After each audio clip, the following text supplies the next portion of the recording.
next topic, that is the importance of transpiration in plants, or what are the significance of transpiration in plants. Okay, എന്താണ് ട്രാൻസ്പിറേഷൻ്റെ importance? That is another topic. Okay, as we know that standing under a tree during a hot summer midnight, what do you feel?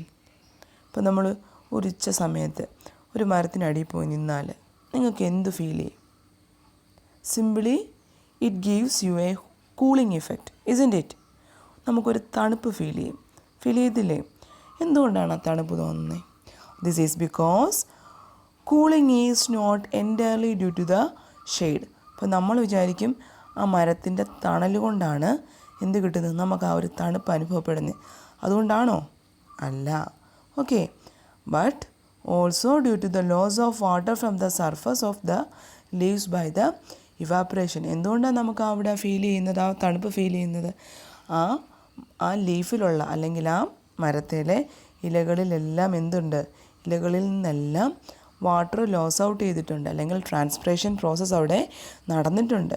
അപ്പം evaporation വഴി വെള്ളം പുറത്തേക്ക് പോയിട്ടുണ്ട്.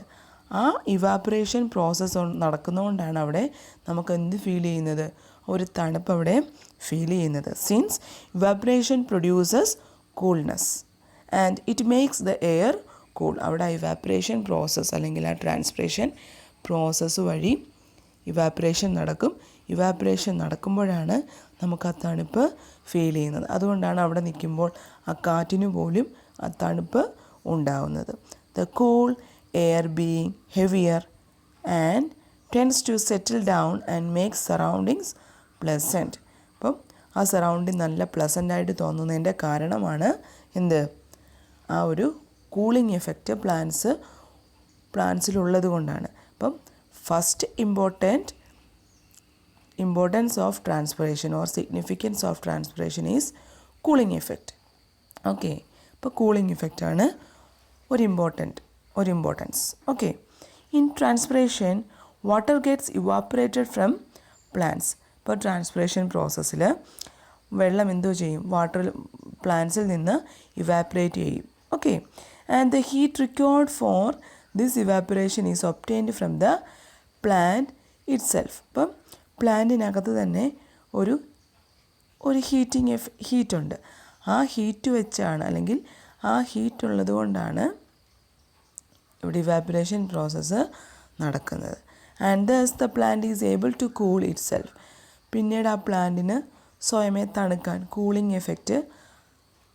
Effect ഉണ്ടാവാനുള്ള കഴിവും ഉണ്ട്. When it is hot outside. Okay, വെളിയിൽ ചൂടാണെങ്കിൽ പ്ലാന്റ്സിനുള്ളിൽ തണുപ്പിക്കാനുള്ള കഴിവും അവരിൽ ഉണ്ട്. That is cold cooling effect. ഇതിനെയാണ് കൂളിംഗ് ഇഫക്റ്റ് എന്ന് പറയുന്നത്. Okay, next one, the another importance, that is the transpiration helps in maintaining the concentration of sap inside the plant body. Okay, as we know that cell sap, isn't it? In the previous classes ഞാൻ പറഞ്ഞു തന്നിട്ടുണ്ട്. What is cell sap? The water fluid inside the cell, that is called a cell sap. ഇപ്പോൾ ഈ cell സാപ്പിൻ്റെ concentration transpiration process maintain ചെയ്യുന്നുണ്ട്. Okay, the root continue to absorb water from the soil. അപ്പം നിങ്ങൾക്കറിയാം, root എന്തോ ചെയ്യുന്നുണ്ട്? വെള്ളത്തിനെ സോയിലിൽ നിന്നും അബ്സോർബ് ചെയ്യുന്നു. If the excess water is not evaporated out. ഇനി എക്സസ് ആയിട്ടുള്ള വാട്ടർ സത്യത്തിൽ എങ്ങനെയാണ് ഇവാപ്പറേറ്റ് ചെയ്ത് പോകുന്നത്? Through the process transpiration. അങ്ങനെ പോകാതെ വന്നാൽ the sap would then become diluted. കുറച്ചുകൂടെ ഡയല്യൂട്ടഡ് ആയിട്ട്, അല്ലെങ്കിൽ വാട്ടറിൻ്റെ കണ്ടൻറ്റ് പ്ലാന്റ്സിൽ കുറച്ചുകൂടെ ഡയല്യൂട്ട് ആവും. Okay, and preventing further absorption of water along with the minerals required by the plant. അങ്ങനെ ഡൈല്യൂട്ട് ആവുമ്പോൾ റൂട്ടിന് എന്ത് ചെയ്യാൻ പറ്റത്തില്ല? മിനറൽസ് അടങ്ങിയ വാട്ടറിനെ അബ്സോർബ് ചെയ്യാൻ പറ്റാതെ വരും, അല്ലെങ്കിൽ ആ ഒരു പ്രോസസ്സ് അവിടെ പ്രിവെൻറ്റ് ചെയ്യും. Okay, these are the 2 importance of transpiration mention in your text book. Okay, hope you understand.